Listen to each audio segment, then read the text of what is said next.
How do you unmake a duchess? That was the question whispered across palace walls just minutes before the news broke. One moment, it was a quiet morning in Windsor, damp, gray, uneventful. The next, the future King and Queen of England had issued a seismic decision. A move so abrupt, so precise, so loaded with meaning, it didn't just shake the monarchy. Before we continue, please hit the like button, subscribe to the channel, and turn on the notification bell for updates. It shattered the illusion that the royal family would forever stay silent. Because this isn't just about etiquette. It isn't about tradition. And it's not just about two brothers falling out. This is war. And it has a name, Meghan Markle. You see, 3 minutes ago, Buckingham Palace confirmed what insiders have been fearing, or perhaps hoping, for weeks. Meghan Markle's royal titles are now under formal review. And the couple at the center of the decision? Prince William and Kate Middleton. Not King Charles, not Parliament, not the shadowy advisors in gray suits, but the two people most wounded by Meghan's years-long royal campaign, and the ones with the most to lose, or the most to protect. So what happened? Why now? What snapped? More importantly, what does this mean for Harry and Meghan's entire identity as royal exiles? And how far are William and Kate willing to go to draw the final line in the sand? Because this isn't a story about protocol. It's about power. And when you put power and family on a collision course, something always breaks. Let's rewind. It started with silence. For years, William and Kate said nothing. While the Oprah interview painted them as cold, cruel, even racially insensitive, they said nothing. When the Netflix series aired globally and millions saw a dramatized version of palace cruelty, they said nothing. When Harry's memoir Spare dragged them through the mud with accusations of jealousy, betrayal, and emotional abandonment, they still said nothing. But that silence, it wasn't weakness. It was preparation. Behind closed doors, something was building. And now, after months of whispered conversations, shadow meetings, and delicate legal probes, the future King and Queen of England have drawn their swords. And Meghan Markle is the first in line. Make no mistake, this is unprecedented. Titles like Duchess of Sussex aren't just honorary. They're constitutional. Symbolic, tied into centuries of bloodlines and politics. For a royal title to be under review is the polite palace way of saying, get ready. We might strip it. But it's how this happened that's even more explosive. Because this wasn't a slow, bureaucratic move through Parliament. This wasn't leaked by a rogue aide. This wasn't even orchestrated by King Charles. This came directly from Prince William and Kate Middleton's corner, and it was triggered by a single conversation. A conversation that took place 72 hours ago inside Clarence's house. One legal advisor, one classified folder, and one woman standing up from the table, face unreadable, before saying 5 chilling words. I think it's time now. That woman, Kate, Catherine, Princess of Wales. Reserved, graceful, calculated. The woman who has spent the better part of 2 decades cultivating a pristine, press-proof image. And yet here she was, initiating the most aggressive royal counterstrike in modern memory. Why? What pushed her, and William, over the edge? Well, it wasn't just one thing. It was a culmination. A crescendo of tension, betrayal, and quiet fury. A war fought not with swords, but with interviews. With headlines. With smirks on podcast couches and veiled jabs in glossy magazine spreads. And somewhere along the way, the Waleses decided they weren't going to take it anymore. Let's talk timing. Why now? Why today? Why 3 minutes ago? The Sussexes have kept themselves busy, releasing content, writing books, hinting at more exposés. But insiders say something shifted after Meghan's recent public remarks in Montecito, where she teased her upcoming brand pivot while pointedly referring to her time as a royal as restrictive, isolating, and deeply traumatizing. She didn't name names, but she didn't have to, and that's what did it. Because according to sources, some very close to Kensington Palace, it wasn't just what Meghan said. It was who she said it to. A well-known American outlet with a massive international reach. The interview hadn't even aired yet, but transcripts had started circulating among press liaisons. And one paragraph? It set off a nuclear chain reaction. You'll hear that paragraph later in this video. But for now, let's focus on what happened next. Prince William, reportedly fuming after a late-night briefing with advisors, contacted the head of royal legal affairs directly. Not through a secretary. Not through an assistant. He called himself. Kate was present. Silent. Calm. But by the end of that meeting, both of them had agreed. Meghan's status as Duchess of Sussex would no longer be left alone. The wheels were turning, and the palace machinery, once so hesitant to move, began to shift with frightening precision. Now, if you think this is just about a title, you're missing the real story. This is about the last tether Harry and Meghan have to the monarchy. Their entire brand, from Spotify deals to Netflix specials to book royalties, has been propped up by the illusion of royalty. The Duke and Duchess of Sussex has weight. It opens doors. It attracts producers, investors, global attention. Take that away. What are they? Just another celebrity couple in California with a pile of PR problems. But removing titles isn't easy. It's never been done in this exact context, which is why William and Kate didn't act alone. Sources say they presented a formal memo to King Charles, not asking permission, but alerting him. The tone? Respectful, but firm. And reportedly, Charles didn't push back. Not this time. Some insiders even speculate that Charles sees this as a way to shield himself by letting William take the public heat while Charles stays above the fray. But Kate's involvement? That's where things get complicated. Because if you think she's just following William's lead, think again. Behind palace walls, Kate is known as the quiet strategist. While William is more emotional, more reactive, Kate plays the long game. She documents. She waits. She prepares. And this move? It's been years in the making. According to a senior palace aide, Kate once made a private comment after the Oprah interview that now feels prophetic. She said, "Let them speak. One day, we'll speak differently." And today, that day arrived. But this announcement is just the beginning. There are still unanswered questions. How far will the title review go? Will it include Harry? Will Meghan fight back legally? And perhaps most chillingly, what will happen if this blows up the fragile détente holding the monarchy together? Because make no mistake, this move carries risk. Stripping Meghan of her titles could spark international backlash. It could embolden her supporters. It could fracture the public perception of the monarchy even further. But William and Kate aren't thinking about popularity right now. They're thinking about legacy. Their children, the crown, the institution. And if that means removing the Duchess title from a woman they believe has used it to damage the very system she walked away from, so be it. The gloves are off. The palace doors are closing. And Meghan Markle is standing on the threshold, watching everything slip away. But what pushed Kate to finally say enough? What secret did she uncover that tipped the scale? And what document, long buried in the archives of Queen Elizabeth herself, may now come to light? What comes next will rewrite royal history. And no one, not even Harry, is ready for what's about to be revealed. Why was Clarence's house suddenly locked down? No press, no aides, no outside calls. Just hours before Meghan's titles were officially placed under review?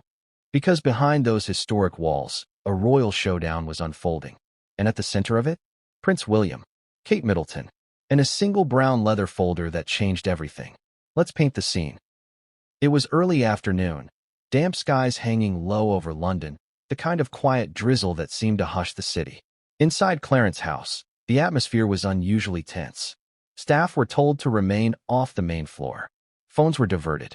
One private room had been cleared out entirely. Only 4 people were allowed in: Prince William, Catherine, Princess of Wales, King Charles, and a senior legal advisor whose name has never been publicly released, but whose presence signals that something monumental was about to go down. And it did. But it didn't start with shouting. It started with a single document. The folder. Insiders say it was thick, bound in old leather, marked with the royal insignia and the word restricted in red. Not the kind of document you casually browse. Not the kind that appears unless something serious is being discussed. Inside, a compiled case. Dozens of pages detailing interviews, media appearances, legal commentary, constitutional precedent, and internal communications going back as far as 2018, all focused on one central question. Can Meghan Markle's titles be revoked? And what is the legal, moral, and constitutional justification for doing so? Yes, this wasn't just a conversation. It was a presentation. And according to sources close to the situation, William wasn't there to float an idea. He was there to initiate action. It's hard to overstate how significant that is. Historically, royals do not make unilateral moves like this. Everything goes through advisors. Every decision is massaged, delayed, walked back. But William? He came prepared. The folder had been assembled over several weeks with input from constitutional experts, legal historians, and even private consultants, some of whom were reportedly brought in from outside the UK. Why? Because the last time a royal title was seriously reviewed in this way was nearly a century ago, during the abdication crisis. This wasn't a political play. This was a legacy move. And Kate? She wasn't just there for support. Multiple insiders confirmed that one entire section of the folder had been researched, compiled, and annotated by her. Quietly, privately, over months. She'd been documenting interviews, cross-referencing transcripts, and even reviewing archived footage of public appearances.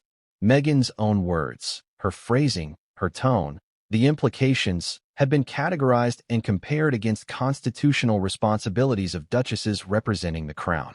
And when King Charles reached the end of the dossier, he reportedly went silent. So what was the trigger? Why that day? Why now? Sources say the tipping point came when William discovered a recent off-camera remark Meghan allegedly made to an American journalist, a remark implying that if her titles were ever revoked, she would go nuclear. Now, that quote hasn't been verified officially, but it appeared in a media intelligence report flagged by the Royal Press Office. According to the report, Meghan was overheard suggesting that the monarchy wouldn't survive what I know, and that was enough. Because for William and Kate, this wasn't just about past insults or bruised egos. It was about an active threat to the institution, a veiled promise of blackmail, a royal family member weaponizing secrets, or at least implying she would, to hold on to privileges she had long since abandoned. And in that private room, with the rain tapping softly against the windows and the fireplace barely crackling, William looked at his father and asked a simple question. How long do we allow the monarchy to be held hostage by her? No one answered right away, but Kate did something else. She reached for a single sheet of paper inside the folder. It was tucked near the back, old, yellowing slightly at the edges. A photocopy of a clause from Queen Elizabeth's private correspondences, a little-known advisory from 2019, marked for future reference. The clause? In the event that the behavior of any peerage holder brings ongoing reputational harm to the crown, the sovereign, or their appointed representative, may initiate internal review for the purposes of maintaining constitutional integrity. And in the margin, written in the Queen's own handwriting, were the words, "Not all titles are eternal." The room fell silent. That was the moment it shifted from conversation to consequence. Kate handed the paper to King Charles, who studied it for a long moment before reportedly saying, "She always knew this might come." Whether he meant Meghan or his mother is still unclear. But what happened next isn't. William placed a formal letter on the table, drafted by the legal advisor. It was short, no more than 2 pages, and signed with his own name.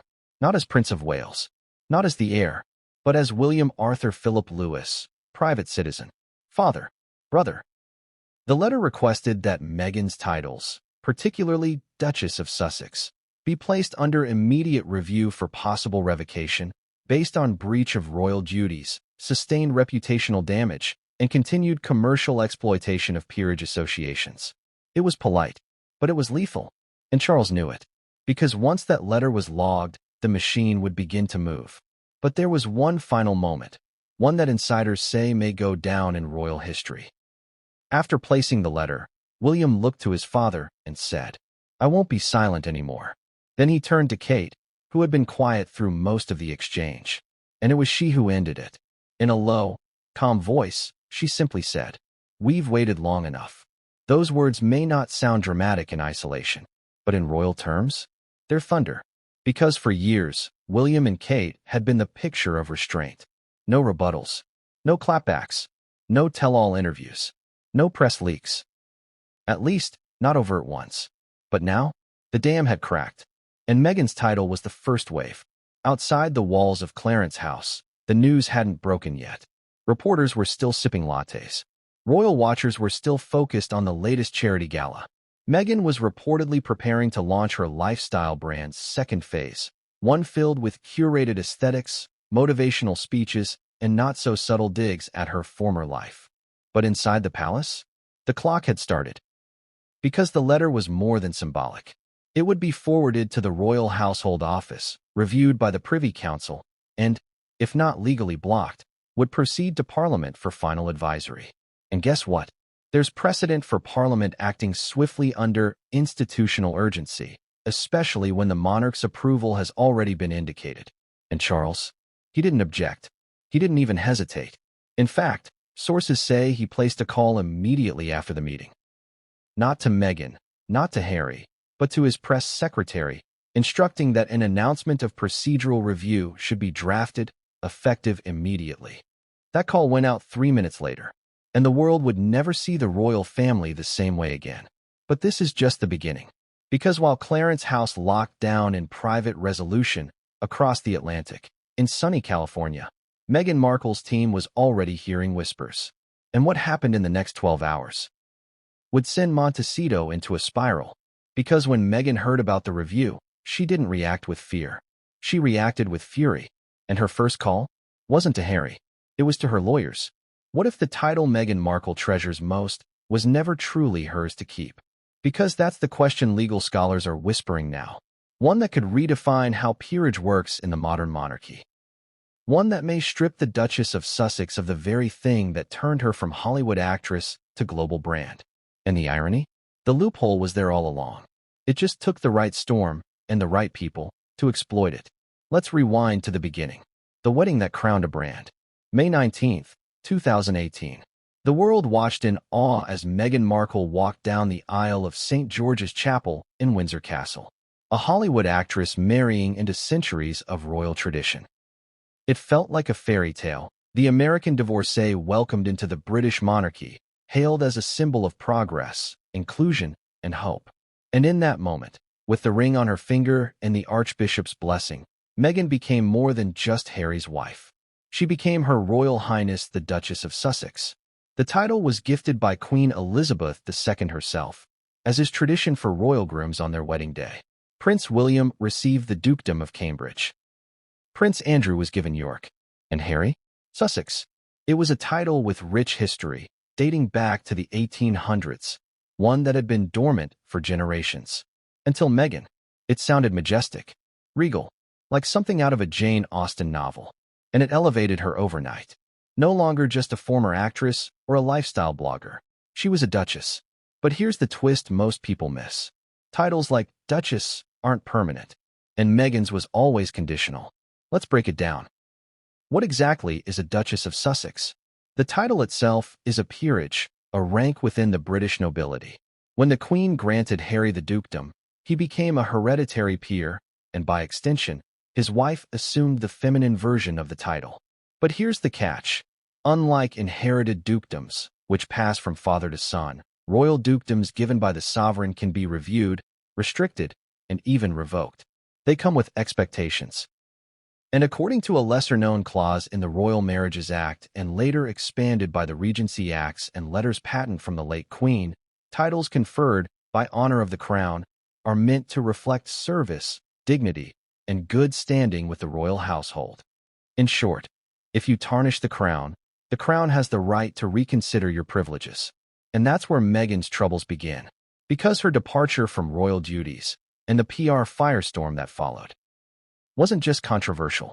It was seen by many inside the palace as a betrayal of royal dignity. The loophole. Now, most people assumed that revoking a title would require a full act of parliament. But here's where it gets interesting, and where Kate's research becomes game-changing. During the Clarence House meeting, Kate presented a copy of an obscure 1917 letters patent issued by King George V, which introduced a mechanism for restricting royal titles. It was originally intended to limit the number of princes and princesses during wartime, but the language? Open-ended. It included a clause allowing the reigning monarch to withhold, suspend, or annul royal titles if deemed necessary for the reputation or efficiency of the crown. That clause was never repealed. Even more shockingly, during World War II, King George VI referenced this clause when discussing whether the Duke of Windsor, Edward VIII, should retain his style after abdicating. He didn't, and that precedent now haunts Meghan. Because the moment she and Harry stepped back from royal duties in 2020, and especially once they began monetizing the Sussex brand through commercial partnerships, legal advisors noted a potential breach of the honor and dignity conditions under which the Duchess title was conferred. And yet, the palace waited. Why? Because Queen Elizabeth reportedly refused to initiate any punitive action against her grandson during her lifetime. Her view was one of family first, no matter the optics. But she's gone now, and the gloves are off. The role of the Duchy of Sussex today. Let's talk impact. The title Duchess of Sussex isn't just ceremonial. Meghan has used it to anchor nearly every endeavor post-royalty, from her children's book to her podcast, from guest appearances to branding deals. The Sussex name holds weight in Hollywood, on streaming platforms, and even in political circles. In fact, a former Netflix executive once said, "We didn't sign Meghan Markle. We signed the Duchess of Sussex." That's power. And removing that title would be more than symbolic. It would be catastrophic to her public image. And yet, the path to that reality is more open than ever before. Harry's title, what about him? Now, many are asking, why not strip Harry too? Here's where it gets even more layered. Harry is born royal, a prince by blood, a peer in his own right. Revoking his title would be far messier, and would require acts not just of Parliament, but complex maneuvering through succession protocols. But Meghan? She holds her title only by marriage. And that means if the crown wants to move forward, there's a clean line of legal reasoning, especially if they frame it not as punishment, but as a formality. A return to tradition, a correction of privilege misused. Sound far-fetched? Not anymore. Because for the first time since their royal exit, high-ranking aides inside the palace are openly discussing it. And the timing? Crucial. There are rumors that Meghan is preparing to rebrand under a new lifestyle empire, separate from Archewell, and the palace fears she'll double down on using the Duchess title to sell everything from wellness to wine. If they wait too long, they lose control. But act now. They seize the narrative. The public angle. Will people support this? Surprisingly, yes. Recent polling from the UK shows a dramatic shift. Over 58% of Britons now believe Meghan's title should be removed if she continues to speak publicly against the monarchy while profiting from royal connections. Among younger voters, the numbers are split, but even there, a significant portion agrees the Sussexes shouldn't have it both ways. And that shift isn't accidental. It's been carefully cultivated. Over the past year, William and Kate have increased their visibility, leaned into duty, and quietly allowed the Sussexes to hang themselves through awkward PR moments, failed podcast deals, and tone-deaf branding. It's chess, not checkers. And the final move? Taking the title. Meghan's counter-strategy, or lack thereof. Now here's the emotional kicker. Insiders claim Meghan never imagined this could happen. For all her media savvy and legal awareness, the assumption was that titles once given could never be taken. After all, she and Harry were assured by palace aides in early 2020 that their HRH styles would be suspended but not removed. But no one ever clarified the Duchess title. And that's where the palace played its long game. By staying silent, they allowed her to get comfortable, to build her brand, to make bold statements, to criticize the firm with impunity. But now, they're pulling the rug, and Meghan's team is reportedly scrambling. Because if the title goes, the brand fractures. Her ability to negotiate deals, book appearances, release memoirs, all take a hit. Even diplomatic protections abroad, once afforded due to her title, may be revoked. And perhaps most painfully, she may be required to stop using Duchess of Sussex altogether. That includes social media bios, book jackets, promotional material, everything. A complete purge. And in royal history, that's only happened once before, to Wallis Simpson. So what happens next? That's the million-dollar question. The formal review process is now underway. Insiders say a royal committee has been briefed. Legal recommendations are being finalized, and senior aides expect a draft announcement within weeks, not months. And if it goes forward, Meghan Markle will be asked, or forced, to relinquish the title. But it won't stop there. Because if the title is stripped, what happens to the children? Do Archie and Lilibet retain their HRH rights? Do they remain prince and princess? Or does this spark a wider unraveling of Sussex royal status? And perhaps most chillingly, does Meghan retaliate? Because word is, she's preparing a statement. And if the palace moves forward, she might just set fire to everything left behind. What happens when the heir to the throne, trained for restraint, loyalty, and dignity, finally decides he's had enough? Because for years, Prince William held the line. He smiled through the headlines. He bore the jabs in silence. He refused to respond to the betrayals. But while the world focused on Harry and Meghan's every move, on their whirlwind of interviews and documentaries and bombshell memoirs, William was quietly building something else. Not revenge, not scandal, a silent war. And now, the silence has broken. Let's go back to 2021. The world was still reeling from the Oprah interview. The now infamous 2-hour expose that turned family squabbles into global headlines. Racism, neglect, mental health. Meghan and Harry laid it all bare. But for William, one line stung deeper than any other. There were concerns and conversations about how dark his skin might be when he's born. Delivered by Meghan, unchallenged by Oprah. And instantly, the public began speculating. Who said it? All eyes turned to Charles. Then to William. The next morning, William was ambushed by reporters outside a school visit. And for the first time ever, he broke protocol. He turned to the cameras and said, "We are very much not a racist family. Short, controlled, defensive. But make no mistake, behind the calm tone was a man unraveling. Because that wasn't just a public attack. It was an accusation that cast a shadow over the entire institution and directly onto the future king and queen. And yet, that was all he said. No press release, no counter-interview, no tell-all special, just silence. Outwardly, at least. But internally, the war had begun. The silent strategist. Prince William may not be as flashy as Harry. He may not be emotional on camera or reactive in public. But what people often miss is that William is calculating. Sharp, intensely protective, especially of three things: his wife, his children, and the crown. And when all three were targeted, repeatedly, he didn't lash out. He documented. According to royal insiders, William began quietly compiling a timeline. Every public slight, every unauthorized leak, every moment the Sussexes used royal connections to boost their brand while simultaneously undermining the monarchy.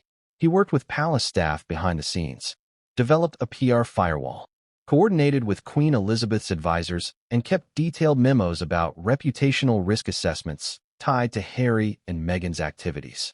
And while Kate focused on the legal path, the constitutional loopholes, the precedent for title reviews, William focused on optics. He knew this wasn't just about protocol. It was about narrative.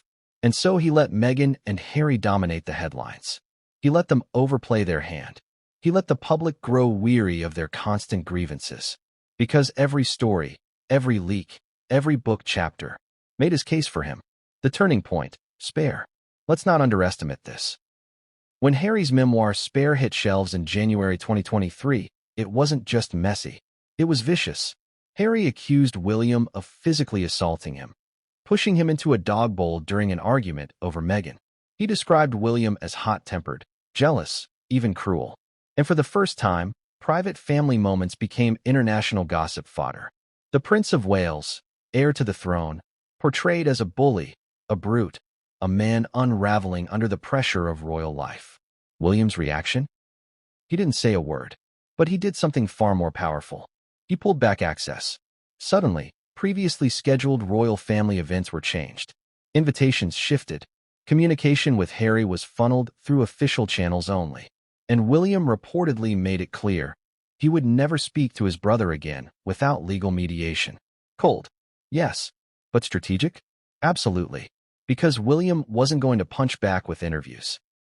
He was going to let Meghan and Harry's chaos define them. And in contrast, he would lean into duty. The optics game. Over the next 18 months, William and Kate launched a masterclass in image control. No emotional outbursts. No reactive PR. Instead, they doubled down on family life, charity work, mental health advocacy, and education. Every appearance was curated. Every photo, warm, authentic, dignified. And then came the bombshell photo. Released just days after one of Meghan's Netflix promotional tours, William and Kate were photographed casually walking their kids to school. No palace fanfare. Just a future king and queen hand in hand with the next generation. It was subtle, but brutal, because in a single image, they conveyed everything Harry and Meghan said the royals lacked: humanity, warmth, relatability, and all without uttering a word. But it wasn't just about PR. William had allies. Behind the scenes, senior palace aides began siding more openly with him. Some, who had once advocated for a soft approach to the Sussexes, now believed it was time for containment. Even King Charles, torn between his sons, reportedly told William privately, "I understand. You must protect your future." That moment, it changed everything. It gave William permission, unofficial, unspoken, to act. And when Kate presented her findings on Meghan's title vulnerabilities, he didn't hesitate. He told aides, "We've given them space. We've given them time. Now we protect the crown." And just like that, the review was greenlit. Why William, not Charles? This question keeps popping up. Why didn't Charles spearhead the title review? The answer is both personal and political. Charles is a monarch still finding his footing. He's cautious, diplomatic, wary of public opinion. And as a father, he's desperate to avoid further fallout with Harry. But William? He's looking 30 years ahead. He's not just protecting his name. He's protecting George's, Charlotte's, Louis's. Because every time Meghan calls herself the Duchess of Sussex and uses that to undermine the crown, she's shaping how the world sees the next generation of royals. And William won't stand for it. Not anymore. This isn't about revenge. It's about setting a boundary. A final one. A glimpse behind the curtain. One insider, a former palace press liaison, revealed something chilling. William keeps a private journal. Not a diary. A war book. Every move Harry and Meghan made, he wrote it down. Not for emotion. For evidence. Think about that. While the public saw a stoic prince, behind the curtain was a man quietly building his case. Watching. Recording. Preparing. And when the time came, he didn't yell. He acted. Silently. Strategically. Devastatingly. The cost of silence. But here's the emotional beat you didn't expect. It hurt him. Deeply. Multiple aides confirmed that William mourns his relationship with Harry. That in private moments, he's expressed grief. Not just at the betrayal, but at the sheer loss of his only sibling. There's a photo of them as boys, arms around each other, grinning at the camera. William once said of Harry, "He's the only one who knows what it was like for me." And now, that bond is gone. Broken not by politics, not by press, but by choice. And that may be the most tragic part of this silent war. Because underneath the strategy, the PR, the royal machinery, is a man who once believed blood was thicker than scandal. But now he knows better. So where does this war go next? We're now in uncharted waters. The title review is public. The palace has moved. And Meghan? She knows who's behind it. Not Charles. William, the brother she once claimed, was like a stranger to her. The man who watched in silence for years. Now fully in control. But what will happen if Meghan fights back? Not just with lawyers, but with more secrets? What if she releases the private messages, the emails, the voicemails? What if she declares her own war? Because William may have fired the first official shot. But Meghan? She's not known for surrendering quietly. What happens when the quietest person in the room becomes the most dangerous? Because for all the headlines about Meghan, all the speculation about Harry, and all the tension surrounding King Charles and William, there's one figure who moved silently through the chaos, watching, listening, waiting, until the exact moment she struck. And when she did, it changed everything. Her name is Catherine, Princess of Wales. And this is the chapter Meghan never saw coming. The public illusion. For over a decade, Kate Middleton has played the royal role flawlessly, smiling in walkabouts, kneeling to speak to children, perfectly dressed, poised, diplomatic, never controversial, never emotional, never impulsive. To the outside world, she's the peacemaker, the supportive wife, the modern-day Diana, but with less drama and more restraint. But here's what no one expected. She's also the strategist. Because while Meghan has spent the last 5 years painting herself as the victim of palace cruelty, Kate has been quietly preparing the countercase. And it didn't start last month, or even last year. It started the moment Meghan went public with her first big accusation. "Kate made me cry." That one line changed everything. Meghan dropped it during the Oprah interview, almost casually. rewriting the well-publicized 2018 story about a pre-wedding altercation over flower girl dresses. The media had previously reported that Meghan made Kate cry, but in Meghan's version, it was the opposite. Kate made her cry, and that, perhaps more than anything else in the interview, lit a fire inside Kensington Palace. Because it wasn't just a disagreement. It was a direct strike at Kate's integrity, her image, her humanity, and she said nothing. Not then, not for a long time. But she remembered, and she began writing her own internal record. The research begins. According to Palace insiders, Kate began quietly reviewing every public statement Meghan had made since 2020. Interviews, speeches, leaked sources close to the Duchess, podcast episodes, documentary footage. She didn't do it for revenge. She did it because she knew, one day, the Sussex narrative would reach a tipping point.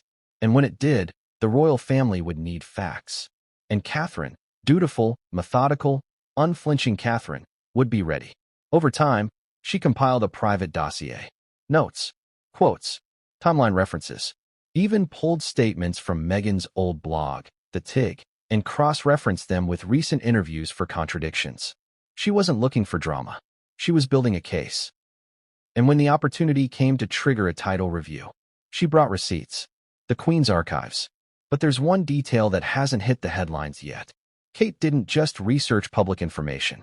She also made a quiet request to access internal documents tied to Queen Elizabeth II's final years, especially those relating to the Sussex's departure in 2020. Now, this kind of access isn't granted lightly. Only a handful of royals are permitted to view certain correspondence and internal royal communications. But Kate? She's not just any royal. She's the future queen. And, according to royal sources, she was given permission to review personal notes written by the Queen, and even a draft letter Her Majesty reportedly prepared but never sent to Meghan. The contents of that letter haven't been made public. But what's known as this? It referenced the phrase, "Service is not transactional." And it echoed concern about Meghan using the royal platform to build a brand independent of royal duties, without returning the dignity owed to the title, as the Queen allegedly phrased it. That phrase now appears, nearly verbatim, in the formal document that triggered the current title review. Coincidence? Not a chance. The legal advisory meeting. Let's go back to the moment inside Clarence House. When William placed his formal letter on the table, requesting review of Meghan's title, all eyes turned to Kate. Until that point, she'd said little. But then, she reached into her bag and pulled out a slim folder, no more than a dozen pages. Handwritten notes, cross-referenced bullet points, a timeline. At the top of the first page, peerage integrity, Duchess of Sussex, conditional terms of use. Yes, you read that right. She titled her findings like a research paper. And when she began speaking, calmly, clearly, without emotion, the room changed. Because it wasn't just opinion. It was a methodical breakdown of Meghan's public behavior, aligned directly against the standards expected of royal title holders under the 1917 and 1948 letters patent. And then came the moment that silenced the room. The title is being used for personal profit. That wasn't the intention. That's not the agreement. The emotional weight. Now, before we paint Kate as a cold tactician, let's be clear, this came at a cost. Because unlike Harry and Meghan, who aired every family grievance on global platforms, Kate chose silence. She absorbed the hits, the edited footage, the misquotes, the accusations of racism, of cruelty, of being buttoned up, and she never said a word. Why? Because she understood the power of timing. Because she knew that rushing to the microphone wouldn't fix anything. Because she knew the monarchy doesn't shout, it endures. And now, finally, she's acting. But not for revenge. For protection. Of her children. Of the monarchy. Of the dignity she's guarded every day since she first walked into this impossible life. And that takes strength Meghan never imagined she had. The Meghan miscalculation. Let's talk psychology for a moment. By most accounts, Meghan underestimated Kate. Badly. She saw her as passive. Docile. Trapped. There's even been speculation that Meghan viewed Kate as someone to outshine, not to befriend. But here's where the real twist lies. While Meghan was broadcasting her truth, Kate was preserving the crown. While Meghan was playing public chess, Kate was playing long-form constitutional poker, and that's a game the royals know better than anyone. Because when the public tires of scandal and spectacle, they turn back to consistency, to quiet grace, to people who show up, don't complain, and do the work. And in that realm, Kate wins. Every time. Behind closed doors. A former aide once revealed a rare private moment from Kate during the peak of the Oprah backlash. She was in a private room with a senior staffer, reading yet another article, twisting her words, painting her as the aggressor. The staffer asked, "Do you want us to respond?" Kate reportedly paused and replied, "No, let her speak. Every story has an ending." And now, we're here. At the ending, where words give way to action, where interviews are met not with rebuttals, but with institutional correction, where titles, once given freely, are now being reevaluated by the very woman Meghan tried to frame as fragile. What happens if Meghan's title is revoked? Let's be very clear. This will be Kate's signature on the crown's quietest revolution. They say when the walls close in, you find out who you really are. But in Meghan and Harry's case, the walls didn't close, they crashed. Fast, loud, and in full view of their closest circle, who had no idea what kind of storm was brewing behind the glass walls of their Montecito mansion. The call came in the early hours of the morning. Not from the palace, not from a family member, but from an international journalist who had ties to both royal circles and LA PR elites. A whisper first, then a confirmation, then the link to the official palace bulletin. The review was real. It was happening. Meghan's title, the golden branding tool she had leveraged across book deals, documentaries, speaking engagements, and even high-end product launches, was now under formal scrutiny. And this wasn't some gossipy tabloid headline. It came straight from a royal press liaison, with legal phrasing so cold and clinical it made her skin crawl. Initiated peerage review due to misalignment with public duty and royal decorum. In simpler terms, her duchess status was officially on the chopping block. And Meghan? She froze. She had always anticipated blowback. She knew there were people inside the firm who despised her, who saw her every move as a threat. But this was personal. This was methodical. And worst of all, it was clearly orchestrated by William and Kate. Not the aging monarch she thought she could work around. Not the soft-spoken courtiers she had long dismissed.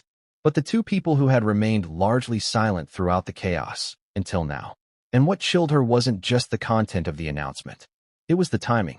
The night before, she had filmed a segment for a high-profile American talk show, teasing her upcoming brand revamp and dropping subtle, calculated lines about the royal family's deep institutional rigidity.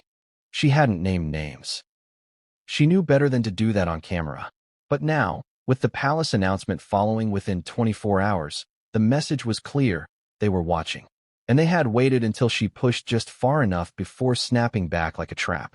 Harry entered the room seconds later, barefoot, in sweats, holding a mug of lukewarm tea. One glance at Meghan's face, and he knew. Something had shifted. She handed him the phone, watched as he read in silence, watched as the color drained from his face, and then watched as he said nothing. Not for 10 seconds, not for 30, but for nearly a full minute. He just stared at the screen, jaw tightening, hand clenching the mug so hard it cracked. And then he finally said it, voice low and almost detached. They actually did it. What followed wasn't loud. It wasn't dramatic in the Hollywood sense. There was no screaming, no throwing glasses, no shattered mirrors. But it was far worse. Because it was still. The stillness of two people realizing their entire foundation, the careful balance they had built between being insiders and outsiders, was beginning to collapse. Meghan retreated to the garden, pacing, dialing her legal advisor, then her publicist, then her manager. None had answers. All were stunned. Some tried to assure her it was symbolic, that it wouldn't really move forward. But she wasn't naive. Not anymore. Not after what she'd seen. She knew the way the palace worked.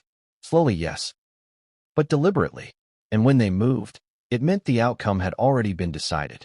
Harry, meanwhile, sat in his office. Alone, rereading the announcement.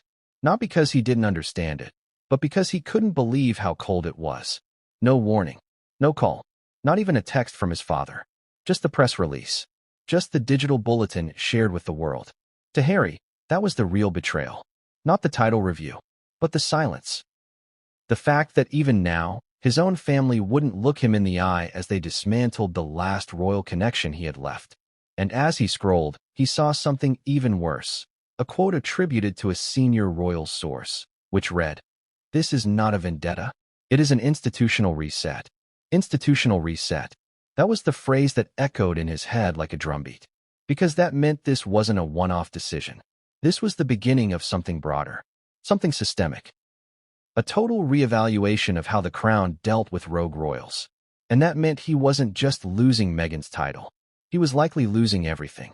Future invitations, access, privileges, security extensions, even the thin thread of communication he had left with his brother. And though he wouldn't admit it out loud, a thought flashed through his mind, a terrifying one. What happens to Archie and Lilibet? The hours that followed were chaos. Meghan's legal team began drafting preemptive responses, while her publicists started reaching out to journalists, quietly floating narratives that the palace was retaliating, that William and Kate were acting out of jealousy, that Meghan had always said she never cared about titles anyway. But Meghan didn't approve those statements. Not yet, because in truth, she did care. She always had, not just for the vanity, but for the leverage, the credibility, the access. The Duchess title had opened doors in Silicon Valley, on red carpets, in diplomatic rooms. It gave her power, and now it was being surgically removed by the very people she once thought she could outmaneuver. At one point, hours into the madness, Meghan stood before a full-length mirror in their Montecito dressing room. Her reflection looked composed, calm, but her hands were shaking. And in a quiet voice, she said, almost to herself, "They're erasing me." Harry overheard her. He didn't correct her, because deep down, he knew she wasn't wrong. By late afternoon, the Montecito compound had gone into full lockdown. No visitors, no staff allowed into the main residence. Security increased. Calls routed through lawyers. A statement was being prepared, short, firm, and intentionally vague. But Meghan wasn't sure she'd release it yet, because part of her feared that if she said the wrong thing, if she leaned too hard into victimhood again, it would backfire. The public tide had already shifted. The sympathy once hers now drifted toward William and Kate, who had remained silent for so long they were now being framed as measured, even noble. Meghan knew the optics. She understood media, and for once, she didn't know what the next move should be. But then came the final blow. A message. Not public, not official, but passed through intermediaries. From someone still working in royal PR. A whisper, a warning, and it chilled her to the bone. The message was simple: there's more coming. This isn't the only title under review. That line shattered any illusion Meghan had that she could contain the fallout. Because if they were reviewing other titles, then Archie and Lilibet might be next. And that was unacceptable. In that moment, Meghan made a decision. Not one of fear, not one of retreat, but one of fire. She picked up the phone, called her legal team, and gave them 2 words. Launch everything. Everything she had prepared. The letters, the voicemails, the email drafts, the diary excerpts, the private messages, the materials she once promised herself she would never use. Not unless absolutely necessary. Well, she had just decided it was necessary. Because if they were coming for her crown, she was going to burn the whole kingdom down. The royals know how to keep secrets. That's what made the monarchy so enduring. Its walls were thick, its lips sealed, its mysteries eternal. Until now. Because someone inside the palace cracked. Someone with access, someone with loyalty issues, or maybe just ambition. And that someone did the unthinkable. They leaked it. The title review. The timing. The exact phrasing. Not to a UK outlet. Not to the BBC. But to a senior American journalist with high-level access to Hollywood's inner circle. A journalist with a direct line to Meghan's team. And the moment that information crossed the Atlantic, it triggered a chain reaction that neither the palace nor the Sussexes could contain. But here's the real twist. This wasn't just some low-level aide with a grudge. According to insiders, the leak came from someone deep inside the royal communication structure. Someone trusted. Someone who had been in rooms where strategy was shaped, where statements were crafted, where decisions were made. And their motive? That's the bombshell that could blow the doors off this entire scandal. Because it wasn't just about sympathy. It wasn't about revenge. It was about survival. The first sign something was wrong came 2 days before the official title review announcement. A small but noticeable detail. Reporters in the U.S. began making very specific inquiries to Kensington Palace. Not vague speculation. Targeted questions. One journalist from a major cable network emailed the palace press office with a seemingly innocuous inquiry. Would the palace care to comment on rumors of an internal peerage reassessment relating to the Duchess of Sussex, said to be led by the Prince and Princess of Wales? That phrase, peerage reassessment, is not media language. It's palace language. And the moment the phrase showed up in that context, royal staff knew something had leaked. Because only someone with access to the legal documentation or the meeting minutes or the early-stage planning memos could have known to use that term. From that point forward, the palace locked down. Communications were routed through 2 senior advisors. Internal emails were encrypted. Phones were collected during high-level meetings. But it was too late. The news was already in motion. But why would someone inside the palace leak a story that could blow back so explosively? That's where it gets murky. Some royal commentators suggest the mole was acting on behalf of Meghan, that perhaps she still had sympathizers inside, quietly feeding her updates. But others think the opposite, that the leak was designed to test the public reaction, to see how the world might respond if the palace were to move against Meghan directly. And then, there's the third theory, that the leak was intentional from William and Kate's side. Why? Optics. Because in the modern media age, control isn't about secrecy, it's about timing. By letting the news slip early, just enough to create chatter, without confirming anything officially, the Waleses gave the public time to react, to weigh in, to choose sides. And as polls shifted, as public opinion swayed in favor of holding the Sussexes accountable, the palace then stepped forward and made it real. To the average viewer, it looked like a response. But in reality, it was a trap. Still, let's entertain the fourth, most dangerous theory. That the leak didn't come from loyalty or strategy, but from desperation.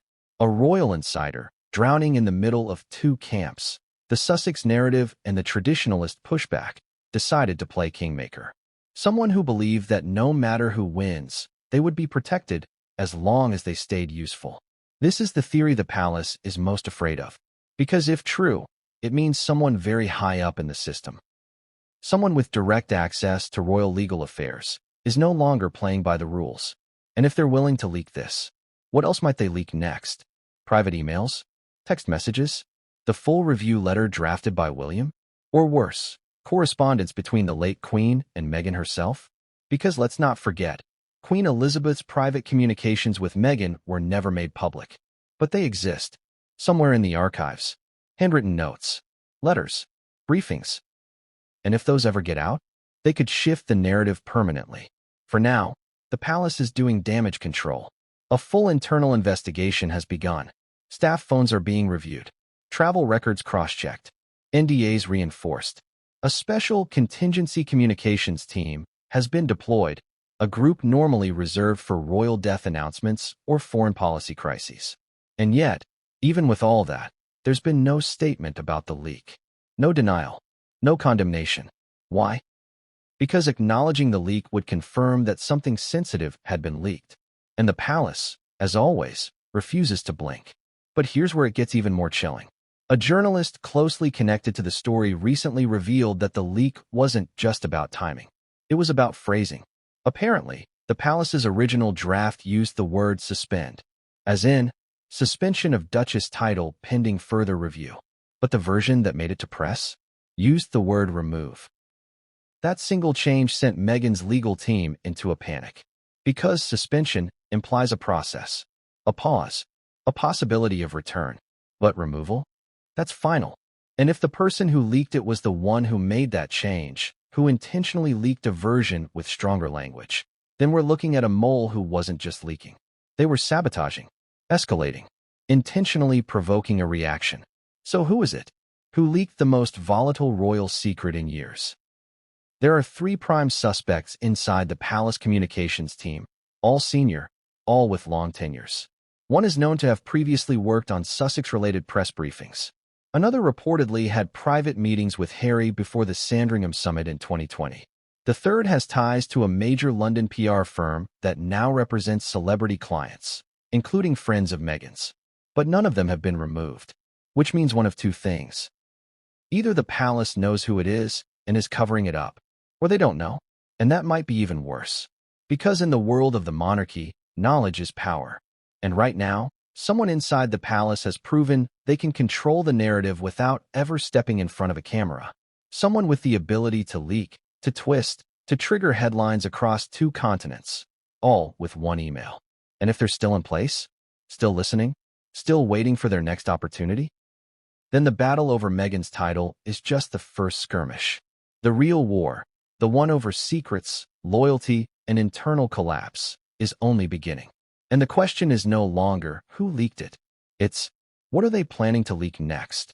He was the man Meghan tried to erase, the father who became a ghost in her public story. But ghosts have a way of returning. And when they do, they don't always whisper. Sometimes they bring receipts. For years, Thomas Markle was a figure of ridicule and pity, painted as clumsy, desperate, out of touch. The retired lighting director from Mexico who gave awkward tabloid interviews, staged paparazzi photos, and wrote poorly timed letters to his estranged daughter. He was, in the eyes of the media, a sideshow, an embarrassment, a man who couldn't let go. But what if he wasn't trying to hold on? What if he was waiting? Because according to multiple sources close to the matter, and one former associate of a British documentary producer, Thomas Markle wasn't just rambling into microphones. He was writing everything: journals, notebooks, dictation recordings, and yes, diaries. Not for sympathy, not for attention, but for something far more dangerous. For evidence. Let's rewind to 2016, before the engagement, before the tiara drama, before the storm. When Meghan and Harry's relationship first became public, Thomas Markle was already on edge. He knew the press would come for him. He knew his daughter's image would be polished, elevated, reinvented. And he feared, perhaps rightly, that he would be edited out entirely. So he began writing daily notes, observations, phone calls, letters, screen captures, anecdotes from Meghan's childhood, stories that contradicted the struggle narrative being crafted for the cameras. At first, it was therapy. Then it became strategy. Because Thomas knew he didn't have a voice in the royal machine. He wasn't invited to the wedding. He wasn't issued an official statement. He wasn't included in any decision-making. But he had one thing no palace aide could recreate: the origin story. And he wrote it all down. Now, most people assumed he lost control of the narrative, that after his staged photo scandal and tabloid deals, he became irrelevant. But what they missed is that he kept everything. And now, in the middle of Meghan's most precarious royal battle, as her titles are being reviewed, her image splintered, her legal team scrambling, whispers are growing louder that Thomas Markle's diaries may soon come to light. Not through the tabloids, not through TMZ, but through an official legal channel. Yes, you read that right. There are increasing rumors that Thomas Markle's written records have been quietly submitted to legal advisors within the palace. And what's inside? Maybe devastating. A source familiar with the material described the diaries as shockingly detailed. They include transcripts of phone calls with Meghan during her time on Suits, long before Harry, long before royalty, where she allegedly discussed trading up in relationships to get closer to elite circles. There are also notes from 2018, days before the royal wedding, where Thomas claims Meghan explicitly stated that this family needs me more than I need them. But perhaps most damning, entries suggesting Meghan may have begun exploring exit strategies from the royal institution less than a year into marriage. Written, documented, time-stamped, and now, reportedly in royal hands. But how did the palace get them? That's where it gets messy. Some believe Thomas handed them over voluntarily, as part of a final effort to be heard before his death. His health has declined, and several insiders suggest he's been working with a ghostwriter to shape his materials into a legacy memoir. Others think it wasn't his decision at all, that an estranged family member, perhaps Samantha Markle, perhaps someone even closer, gained access and offered the material to lawyers in exchange for immunity or credibility. Whatever the truth is, the result is the same. The palace has its hands on a personal archive that Meghan never thought would see the light of day. And for a woman who spent years curating every word, every moment, every image, the idea that her father's private notes may now shape public opinion is horrifying. Because once you introduce personal records into a legal review of royal titles, you change the game. Suddenly, it's not about protocol. It's about character. And if the diaries contain anything that suggests Meghan manipulated her entry into or exit from royal life for personal gain, then the palace doesn't just have legal precedent. It has moral justification. Now here's the psychological sting. Meghan has fought tooth and nail to distance herself from her father, publicly disowned him, refused to communicate, excluded him from her wedding, from her life, from her children's lives. But in trying to erase him, she created a void. One that Thomas filled with pages, and ink, and years of resentment. And now, those pages may define her. Harry, insiders say, is deeply conflicted about the development. While his relationship with Thomas was never strong, if it existed at all, the idea of his wife's estranged father influencing palace proceedings is unbearable. It adds a layer of betrayal he can't control, can't dismiss, can't spin, and worse, he can't stop it. Because once evidence enters royal legal review, it becomes part of a wider constitutional discussion. And if Parliament gets involved, those diaries could be read in private briefings or even disclosed during select committee meetings.